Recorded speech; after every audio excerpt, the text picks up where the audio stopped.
성도님들의 큐티를 도와드리는 가이드 방송입니다. 기도하고 시작하겠습니다. 하나님 아버지, 독생자 예수님을 우리에게 보내주셔서 십자가 위에서 죽으심으로 우리로 구원을 얻게 하심에 감사드립니다. 예수님께서 우리에게 구원을 주시기 위해 행하시고 감당하셨던 모든 일들 잊지 않고 오늘 우리 마음 안에서 다시 새로워지게 하여 주시옵소서.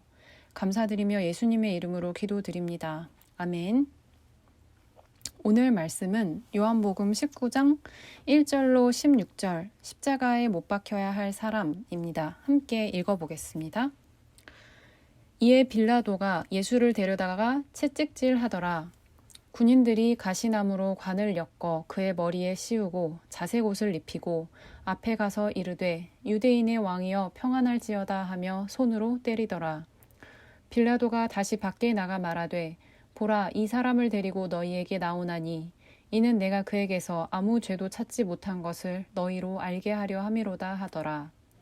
이에 예수께서 가시관을 쓰고 자색옷을 입고 나오시니 빌라도가 그들에게 말하되 보라, 이 사람이로다 하매 대제사장들과 아랫사람들이 예수를 보고 소리질러 이르되 십자가에 못 박으소서, 십자가에 못 박으소서 하는지라.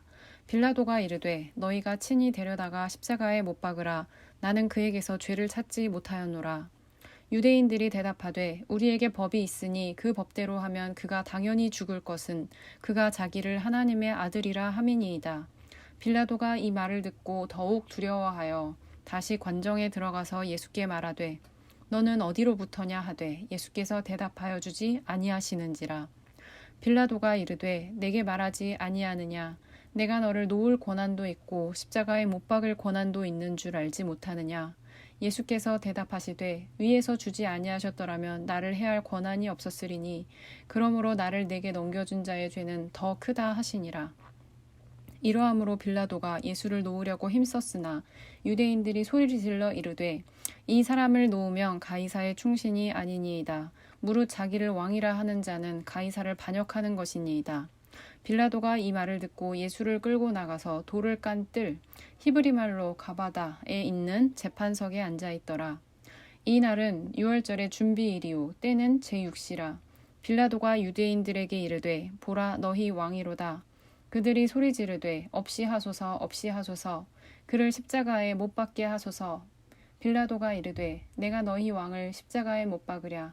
대제사장들이 대답하되 가이사 외에는 우리에게 왕이 없나이다 하니 이에 예수를 십자가에 못 박도록 그들에게 넘겨주니라. 아멘. 먼저 1절부터 6절 성경 말씀을 보겠습니다. 어제의 말씀에 이어지는 말씀입니다. 빌라도는 예수님을 죽게 하고 싶지 않은 것처럼 보입니다. 그래서 예수님을 죽이려는 유대인들의 마음을 만족하게 해보려고 예수님을 채찍질했습니다. 우리가 흔히 여러 말씀을 듣기도 했고 또 미디어로도 접했듯이 이 채찍형은 죄수를 벌거벗겨서 기둥 같은 곳에 메고 채찍으로 마구 때리는 아주 참혹한 형벌이었습니다. 예수님께서는 아무런 법적인 선고도 없이 이런 아픔을 당하셨습니다. 우리에게 하나님의 의를 주시기 위해서였죠. 이후에 군인들은 가시나무 관을 예수님의 머리에 씌웠습니다. 이것은 인류의 죄값을 대신 받으신다는 표입니다. 그리고 자색옷을 예수님께 입혔습니다. 자색옷은 왕이 입는 옷인데 예수님께 입혔죠. 그리고 예수님의 앞에 가서 말하기를 유대인의 왕이여 평안할지어다 라고 했습니다. 예수님을 조롱하는 모습인데요. 정말 참담하죠. 참되신 왕을 웃음거리로 만들어버렸습니다. 빌라도가 이 모든 일을 허락한 이유는 유대인들이 이 모습을 보고 예수님을 죽이려는 그들의 마음을 돌이킬까 해서였습니다. 그래서 채찍형을 당하시고 군인들에게 온갖 조롱을 당하신 예수님을 데리고 유대인들에게 나가서 보여줍니다. 그리고 말을 하죠. 내가 그에게서 아무 죄도 찾지 못했다 라고요. 그러자 대제사장들과 아랫사람들이 예수님을 보고 십자가에 못 박으소서 라고 다시 소리를 지릅니다.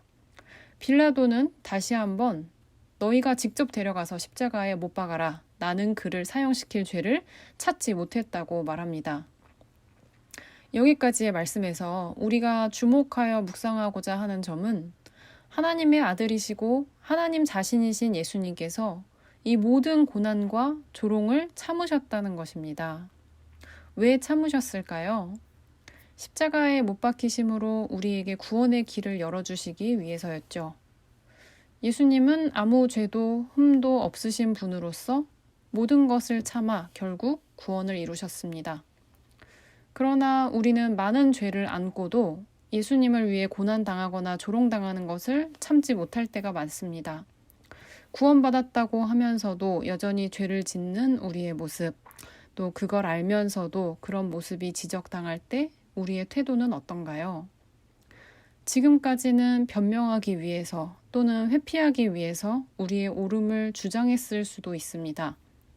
하지만 오늘 말씀 속에 예수님을 생각할 때 죄 없으신 예수님께서 죄인 취급을 받으심에도 끝까지 참으시는 모습을 보며 진짜 죄인인 우리는 얼마나 겸손해야 하고 근신해야 하는지를 묵상하면 좋겠습니다.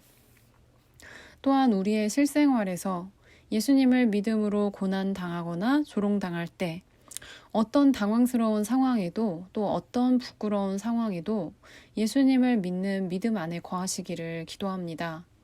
우리의 구원을 이루기 위해 모진 고난과 조롱을 담담하게 견디신 예수님을 생각하며 그러한 상황을 또한 담담하게 견디며 오히려 예수님의 사랑을 전할 수 있기를 결단하며 기도하시는 오늘의 묵상 시간 되시기를 기도합니다. 말씀을 계속 보겠습니다. 7절부터 11절 말씀입니다. 빌라도가 예수님에게서 죄를 찾지 못했다고 계속 말을 하니까 유대인들이 대답을 합니다. 이 말씀은 빌라도에 대한 협박이었습니다.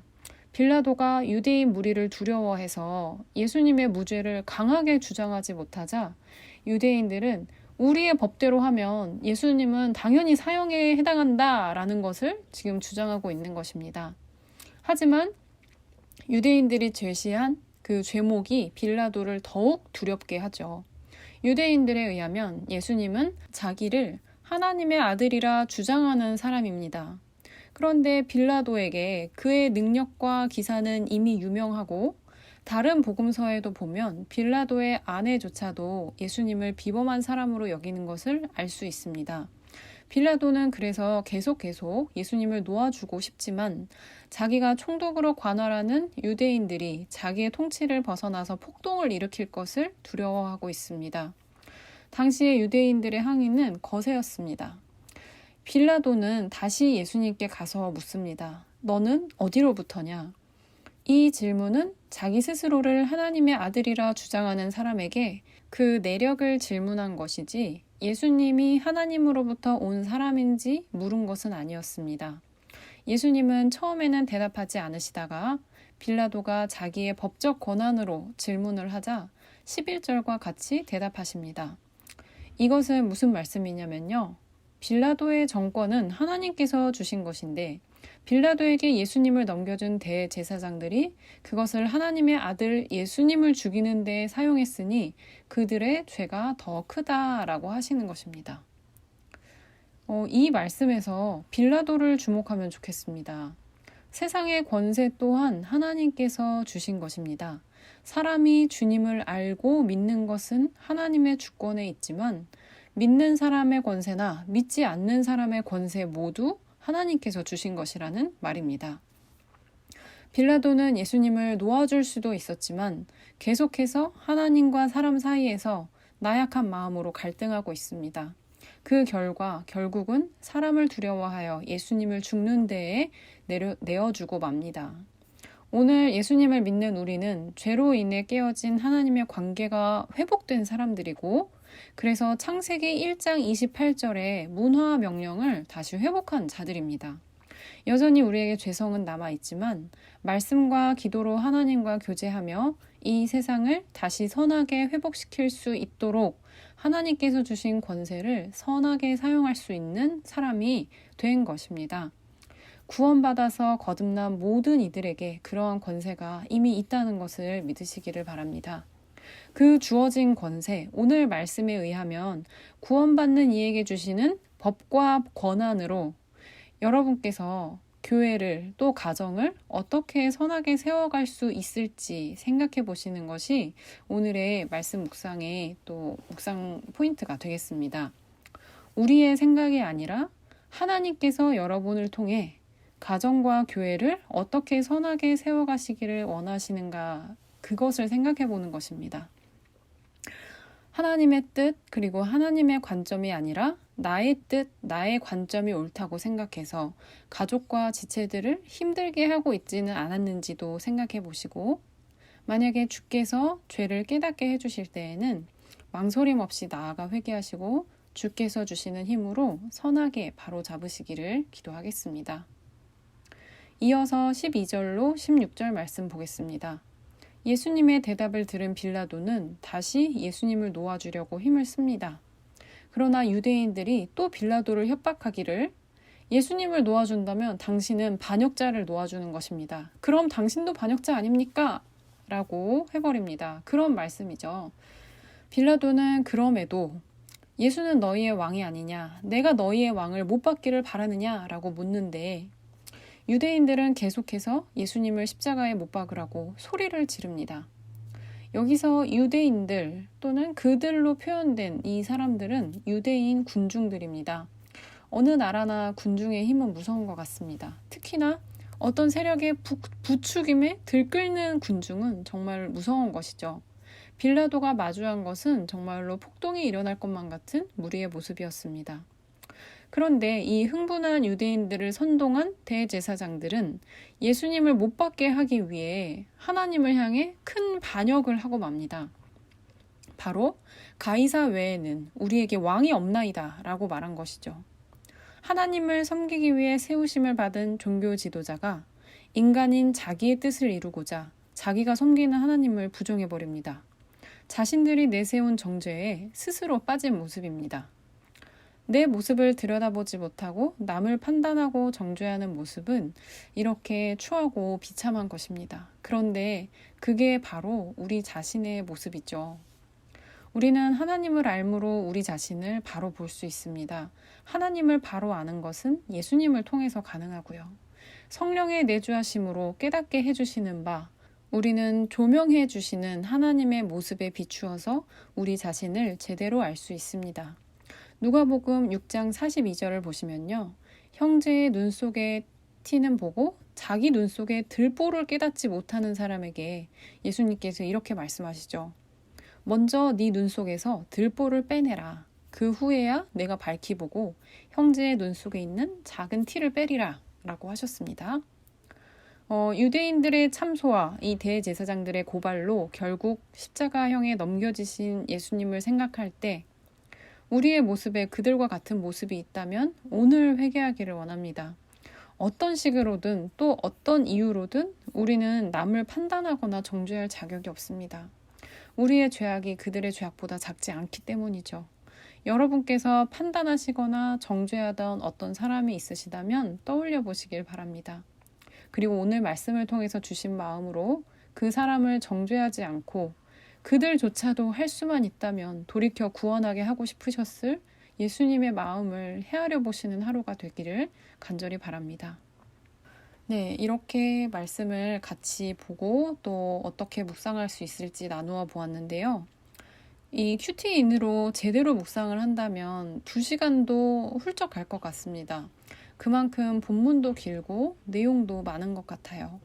이 중에 한 단락이라도 제대로 묵상하고 기도하실 수 있다면 정말 좋은 교제의 시간이 되실 것 같습니다. 이제 여러분의 이어질 묵상을 위해서 기도하고 마치겠습니다. 주님, 고난주간을 지나고 있습니다. 예수님께서 받으신 순환과 십자가 사건을 생각하며 오늘 하루를 주님 앞에 겸손히 살기 원합니다. 주께서 고통받으심으로 우리에게 허락하신 구원이 헛되지 않게 주께서 기뻐하시는 모습으로 우리를 순종할 수 있도록 우리 심령을 주관하여 주시옵소서. 주님과의 교제 가운데 주시는 모든 마음들 주님 앞에 내어드립니다. 우리를 인도하여 주시옵소서. 감사드리며 예수님의 이름으로 기도드립니다. 아멘.